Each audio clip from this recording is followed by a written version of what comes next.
जय हिंद साथियों आज के इस वीडियो के अंदर है when will government approve TORs 8CPC 8वें वेतन आयोग की सरकार जो है TORs को कब अप्रूवल देगी। दूसरा है, इस पर बात करते हैं, 8वें वेतन आयोग में मिलेगा सभी को काफ़ी एरियर। इसके बारे में है, भारतीय सेना में लागू हो गए नए नियम आज से और अंग्रेज़ों के समय से चले आ रहे नियमों को बदला गया है। तो साथियों ये है छोटा सा वीडियो, इसकी आज इंफॉर्मेटिव वीडियो है आपके लिए। तो अभी इसके ऊपर बात करते हैं। अगर आप इस चैनल में नए बने तो सब्सक्राइब कर लीजिए, लाइक कर दीजिए और शेयर कर दीजिए। तो साथियों ये है जो है, when will the government approve the terms of reference TORs। Mean while according to the report union cabinet में approve the terms of reference TORs of the 8CPC coming soon next month. जो source report के अनुसार पता चला है कि government जो है जल्दी अगले महीने मतलब अप्रैल के अंदर अभी जो है TORs जो है इशू करने वाली, मतलब उनको TORs को जो है अप्रूव देने वाली है। कैबिनेट मंत्री में जो यूनियन कैबिनेट जो मंत्री मिनिस्ट्री है वो उसको अप्रूवल देने वाली जल्दी। The government is in the final process of the forming commission and the official notification will be issued as soon as the approval is received from the cabinet.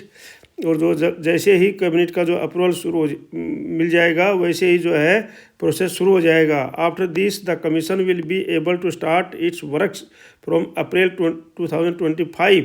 और इसके बाद से ही जो है अप्रैल 2025 से जो है वो जो है सबके लिए वो कमीशन जो है अपना काम करना शुरू कर देगा। The government announce the formation of the 8th commission पे कमीशन ऑन जनवरी 16, 2025। और गवर्नमेंट ने जो है 16 जनवरी 2025 को अपना 8th पे कमीशन घोषणा कर दी थी। Since then there have been many important developments regarding the terms of reference. और तब से लेकर के अभी तक जो है टर्म्स ऑफ रेफरेंस के ऊपर बहुत सारे जो है वो काफ़ी डेवलपमेंट हुआ है, ठीक है नी। And process of the commission let us how that has happened so far and can happen next. अब देखते हैं कि अभी तक क्या हो चुका और आगे क्या होने वाला है। Recently the government was asked to parliament about the status of the 8th commission TORs and also the appointment of the panel member in. अभी जो जल्दी जो पार्लियामेंट में गवर्नमेंट ने बताया कि भाई जो है ये जल्दी ही जो है पैनल जो निर्धारित किया जाएगा और टर्म्स ऑफ रेफरेंस जो है निर्धारित किए जाएंगे। पूछा गया था उनसे, in reply the government said that the decision on the new pay commission notification chairman members and timeline would be made. और जल्दी ही जो है इसके बारे में समय पर इनको निर्धारित कर दिया जाएगा। अगला है time lines for approval and the formation of the 8th pay commission.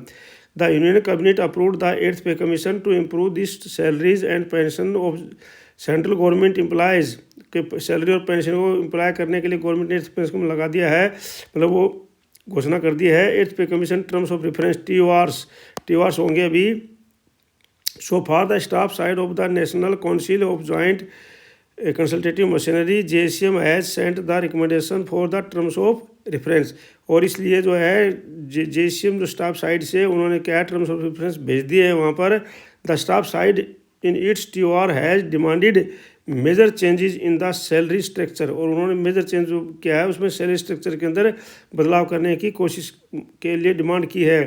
Allowances के अंदर benefits given the government employees and pensioners, employees और पेंशनर्स को जो सैलरी स्ट्रक्चर और अलाउंसेस जो दिए जाने हैं उनके बारे में उन्होंने इसकी डिमांड की है। और इसके बारे में जो है an important recommendation among these in the related the merger of the some pay scale of that the salary system can be simplified and the problems related to the career growth can be removed। और उन्होंने बोलता है कि जो इसके अंदर जो है काफ़ी मेजर डिमांड दी है कि भाई जो है ये पे लेवल हैं इनको मर्ज कर दिया जाए, जैसे 1 को 2 में, 3 को 4 में और 5 को 6 में मर्ज कर दिया जाए, जिससे कि सैलरी का जो सिस्टम है वो बढ़िया हो जाए और इम्प्रूव हो जाए। The government has also suggest session on the subject from the ministry of finance, ministry of defence और गवर्नमेंट ने जो है डिफेंस मिनिस्ट्री से भी जो है सजेशन मांगे हैं। Ministry of home affairs and department of personal training DOPT सबसे जो उन्होंने सजेशन मांगे हैं। तो ये था इंग्लिश में, और ये जो है कैबिनेट का है। उसके बाद में ये जो है हिंदी में है। हिंदी में मैं आपको हिंदी वालों के लिए पढ़ देता हूँ, इंग्लिश वालों के लिए इंग्लिश में देख सकते हैं। 8वें वेतन आयोग सूत्रों के अनुसार आयोग का कार्यकाल आधिकारिक तौर पर जनवरी 2026 से शुरू होगा, लेकिन संशोधन वेतन और पेंशन में बदलाव 2027 की शुरुआत से ही पहले लागू नहीं हो सकते। हालांकि उन्होंने कहा कि नया वेतनमान लागू होगा, कर्मचारियों पेंशनर को 12 महीने का एरियर मिलेगा। कितना मिलेगा? 12 महीने का एरियर। इसलिए मैंने लिखा है कि वहाँ पर काफ़ी एरियर मिलेगा, 12 महीने का एरियर पूरा मिल जाएगा उसमें, ठीक है जी। 8वां वेतन आयोग वेतन पेंशन बढ़ोतरी 2026 से 2027 से लागू होने की संभावना है। देखो लागू होगा 2027 में, इसको वो दिया जाएगा रिपोर्ट, लेकिन आपको मिलेगा जनवरी 2026 से, जनवरी 2026 से मिलेगा। तो इसके मतलब जो है आपको कम से कम 12 महीने का एरियर मिलेगा। 8वां वेतन आयोग जनवरी 2026 से वेतन और पेंशन में बढ़ोतरी की उम्मीद कर रहे हैं। केंद्र सरकार कर्मचारियों और पेंशन भोगियों को 1 साल और इंतजार करना पड़ सकता है, क्योंकि 1 साल इतना देश कमीशन को काम करने में लगेगा, ठीक है नहीं। इसलिए क्योंकि 8वें वेतन आयोग की सिफारिशों को लागू होने में अभी और समय लगने की संभावना है। कमीशन गठित हो जाएगा, TOR निर्धारित हो जाएंगे, लेकिन जो है कमीशन जो रिपोर्ट देगा और उसको लागू करने में आपको जो है 2027 आ जाएगा, और इससे 12 महीने का बकाया एरियर मिलेगा। सूत्रों के अनुसार आयोग का कार्यकाल आधिकारिक तौर पर जनवरी 2026 से शुरू होगा, लेकिन संशोधित वेतन और पेंशन परिवर्तन 2027 की शुरुआत तक लागू नहीं हो सकते। हालांकि उन्होंने कहा कि जब भी नया वेतनमान लागू होगा, कर्मचारियों को पेंशन भोगियों को 12 महीने का बकाया मिल जाएगा। नए वेतनमान के घटनाक्रम के अवगत एक सरकारी सूत्र के अनुसार नया आयोग अपने गठन से 15 से 18 महीनों का भीतर अपनी सिफारिशों को अंतिम रूप दे सकता है। मतलब गठन होने के बाद में 15 से 18 महीने तक वो अपनी रिपोर्ट दे सकता है। एक अन्य सूत्र में कहा कि आयोग अंतिम सिफारिशों से प्रस्तुत करने के पहले एक अंतिम रिपोर्ट भी प्रस्तुत कर सकता है, लेकिन पूरी रिपोर्ट 2026 के अंत तक दी जाएगी। बीच में वो रिपोर्ट दे सकता है अंतरिम रिपोर्ट, लेकिन बाद में पूरी रिपोर्ट बाद में दी जाएगी।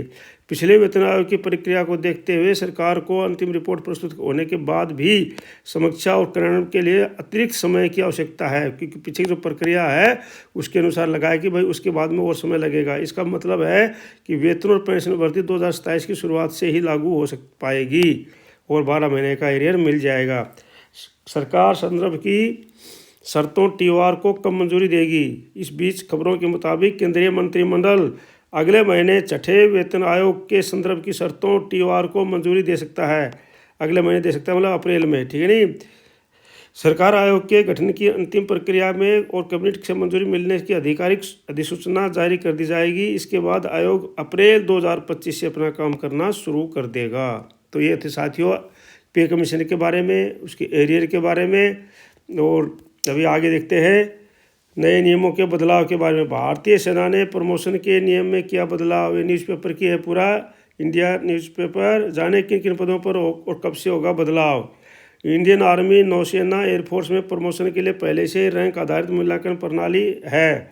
नई सेना के 6 ऑपरेशन कमांड, एक ट्रेनिंग कमांड के वाइस चीफ और कमांड इन चीफ पर लागू होगी। ये हिंदुस्तान की खबर है। भारतीय सेना ने बदली अपनी नीति, अब मेरिट के आधार पर मिलेगा प्रमोशन। कब से और किन पदों पर होगा ये आपको अब इसमें ध्यान देंगे।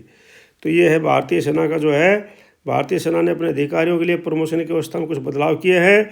अब लेफ्टिनेंट जनरलों की उनके प्रदर्शन के आधार पर ही मेरिट तैयार की जाएगी, ठीक है। नई प्रणाली 31 मार्च से लागू होगी, मतलब हो चुकी है। इसका उद्देश्य मेरिट के आधार पर चयन को बढ़ावा देना है। यह नई व्यवस्था भारतीय सेना को एकीकृत थिएटर कमांड में सेवा देने वाले लेफ्टिनेंट जनरलों के चयन में मदद करेगा। यह नई नीति लेफ्टिनेंट जनरलों के लिए संशोधित वार्षिक गोपनीय रिपोर्ट ACR फॉर्मेट के तहत लागू की जाएगी। यह नीति सेना के 6 ऑपरेशन कमांड और एक ट्रेनिंग कमांड के वाइस चीफ और कमांडर इन चीफ पर लागू नहीं होगी। आपको बता दें कि ऐसे 8 अधिकारी हैं जो लेफ्टिनेंट जनरल हैं, लेकिन वे अन्य 3 स्टार जनरलों से एक पायदान ऊपर हैं। भारतीय सेना में लगभग 11 लाख सैनिक हैं। सेना में 90 से अधिक लेफ्टिनेंट जनरल, 300 मेजर जनरल और 1200 ब्रिगेडियर हैं। टाइम्स ऑफ इंडिया के सूत्रों के हवाले से बताया गया है कि नई नीति भारतीय सेना को भारतीय वायुसेना, इंडियन एयरफोर्स और भारतीय नौसेना से मेल खाने के लिए तैयार करेगी। सूत्र का कहना है कि अब तक लेफ्टिनेंट जनरलों के लिए कोई ACR प्रणाली नहीं थी। अब उन्हें विभिन्न गुणों के आधार पर 1 से 9 तक के पैमाने पर रेटिंग दी जाएगी। ठीक है ना, 1 से 9 तक के पैमाने पर, वही जो 9 नंबर वाली ACR, ठीक है नहीं। उनका प्रमोशन सिर्फ वरिष्ठता पर निर्भर नहीं होगा बल्कि प्रदर्शन के आधार पर होगा, कौन किसका जो है अच्छा प्रदर्शन किया। थिएटर कमांड्स के निर्माण के कारण सेना के शीर्ष पदों पर सभी तीनों सेनाओं के लिए एक समान मूल्यांकन प्रणाली की आवश्यकता थी। अभी तक जो है सबकी अलग अलग थी, अब एक हो जाएगी। सेना मुख्यालय के पत्र में स्पष्ट नहीं किया गया कि यह नीति वाइस चीफ और सेना के 7 कमांडर इन चीफ के चयन पर भी लागू होगी या नहीं। मौजूदा सेना नीति के अनुसार कमांडर इन चीफ के पद पर प्रमोशन पूरी तरह से वरिष्ठता पर निर्भर करती है। इससे जन्म तिथि और उपलब्ध पदों का भी ध्यान रखा जाता है। एक लेफ्टिनेंट जनरल जिनमें सेना के पौधा कोर में कहा कि नेतृत्व किया है और उसकी सेवा कम से कम 18 महीने बची है ताकि उन्हें कमांड इन चीफ की मिल सके। तो साथियों, ये था आज के इस वीडियो में, छोटा सा वीडियो है आपको इन्फॉर्मेशन के लिए, और आप इसको शेयर कर दीजिए, लाइक कर दीजिए, सब्सक्राइब कर लीजिए। मिलते हैं अगले वीडियो में, तब तक के लिए जय हिंद, जय Bharat. Thank you for watching video. May you live long, God bless you. धन्यवाद। आपका दिन शुभ रहे। धन्यवाद।